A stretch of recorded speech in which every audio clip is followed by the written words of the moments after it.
Hello everybody.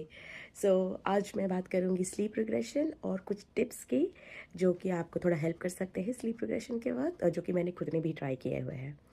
सो जैसे कि मेरा बेटा अभी 9 महीने का हुआ है और वो खुद भी स्लीप रिग्रेशन उसका चल रहा है। एंड यू कैन सी मेरा घर अभी शांत है, ही इज़ नॉट स्क्रीमिंग।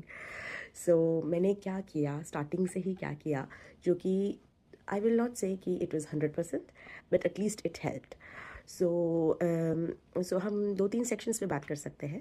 तो पहला तो है कि जब बच्चा 6 महीने से छोटा है, सो जब बच्चा 6 महीने से छोटा है तो ऑब्वियसली वो कम्प्लीटली फार्मूला फीड होगा या फिर ब्रेस्ट फीड होगा। तो आपको क्या करना है स्लीप रिग्रेशन में बच्चे को सपोर्ट करने के लिए, कि आपको पहले आपको आइडेंटिफाई करना है कि क्या ये स्लीप रिग्रेशन है। सो एक बहुत ही कॉमन साइन ये रहेगा कि बच्चा जो है वो दिन में बहुत ही एक्टिव रहेगा और उसकी जो स्लीप साइकिल है वो डिस्टर्ब हुई रहेगी। अगर जैसे कि बेबी सुबह 6 बजे उठ जाता था और आपका 8 बजे तक सो जाता था, तो वो उसके एक जो यूजुअल टाइमिंग है या जो स्लीप गैप्स है उससे थोड़ा सा अलग रहेगा। He will be more alert and more active, more reactive. तो आपको समझना है कि your baby is going to get into sleep regression और he will be having a sleep regression. तो पहले तो आपको बच्चे का स्लीप साइकिल को अच्छे से समझना है और अकॉर्डिंगली वर्कआउट करना है। तो अगर आपको ऐसा लग रहा है या आपको एक स्लीप रिग्रेशन का साइकिल आप 1 डे देख चुके हैं, तो एटलीस्ट नेक्स्ट डे आप क्या कर सकते हैं कि डे के टाइम पे बच्चा एक्टिव है, ऑब्वियसली वो उसको अच्छा लगता है, आपको भी अच्छा लगता है, let them play, that's fine. But जैसे ही आपका शाम का समय स्टार्ट होता है, I would say work a bit early. तो मैं कहना चाहूँगी कि may be 3 o'clock। So 3 o'clock से आपको थोड़ा सा जो घर का एनवायरनमेंट है उसको थोड़ा काम डाउन कर लेना है। और मतलब अगर जैसे आप बहुत टीवी देख रहे हैं या मोबाइल देखते हैं स्पीकर पे, तो ट्राई करें कि वो जो साउंड है उनको कम करें। पहली बात तो आप ना यूज़ करें, वो सबसे बेस्ट है। और अगर आप नहीं कर रहे हैं तो congratulations, you have already done the first step. But in case आपके घर में बड़े हैं या कोई दूसरे लोग हैं जो कि स्पीकर पे रख के देखते हैं, तो घर का जो साउंड एनर्जी है वो उसको कम रखें, लाइट को थोड़ा कम रखें।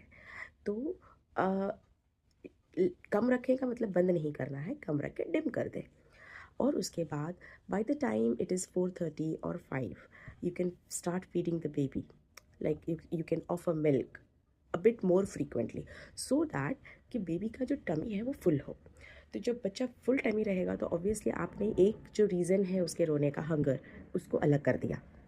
तो और दूसरा, अब जब उसने फीड ले ली है, वो थोड़ा सा काम लग रहा है आपको, फिर आप क्या कर सकते हैं कि once they start like being cranky और अ बिट क्राइंग, पूरा रोने लगे तब नहीं, स्टार्टिंग में ही, तो आपको उनका डायपर चेंज कर देना। अगर उनका पहला डायपर ड्राई है तो ठीक है, बट अगर थोड़ा भी किया हुआ है तो प्लीज़ आप उसे चेंज कर दें, ताकि उनके जो क्राइंग साइकिल है उसके बीच में ऐसा ना हो कि आपको डायपर भी चेंज करना पड़ रहा है एंड देन वो उनके रोने को एक्सेलरेट कर रहा है। तो ट्राई करें कि इस पे वर्क करें आप। तो आपने पहले तो बच्चे को अच्छे से फीड कर देना है, उनकी हंगर की उसको आइडेंटिफाई करके। और आपको पता ही है कि अगर बच्चे को भूख लगी है तो इधर उधर रूटिंग करेगा, ऐसे ऐसा करेगा, ऐसा करेगा। तो आपको ये क्यूज़ को आइडेंटिफाई करना है। दूसरा है कि उनके डायपर को क्लीन कर देना है आपको बिफोर दे फॉल अस्लीप। तो ये चीज़ें आपको 5 बजे तक कर लेनी है। तो आप 2-3 जो उनके रीजंस हैं रोने के उसको कम कर चुके होंगे। एंड देन आप मदर को उस बच्चे के साथ ज़्यादा कांटेक्ट में रहना है, क्योंकि बच्चा माँ के पास ज़्यादा काम रहता है, उसकी हार्ट बीट को वो समझता है, उसके स्किन टच को समझता है। तो आई कैन अंडरस्टैंड कि आप वर्किंग हो सकते हैं, मैं खुद वर्किंग मम हूँ, तो I can understand it's a bit difficult when you are working and you have to take care of your family also, and if you have other kids also, so you have to work out somehow. सो आप अपने husband के साथ में कर सकते हैं कि हस्बैंड दूसरे बच्चे को रख रहा है तो आप अपने छोटे बच्चे को रख रहे हैं। सो आप इस तरीके से बच्चे के साथ थोड़ा टाइम स्पेंड करिए ताकि वो काम रहे। If they are crying very, like they are crying very badly, तो आप क्या कर सकते हैं, जो आपने डिम लाइट रखी है वो आप ऑन कर दीजिए एंड उस बच्चे को थोड़ा सा डिस्ट्रैक्ट करने की ट्राई करिए। It has worked for me, I can not say that it will work for you, but you can try.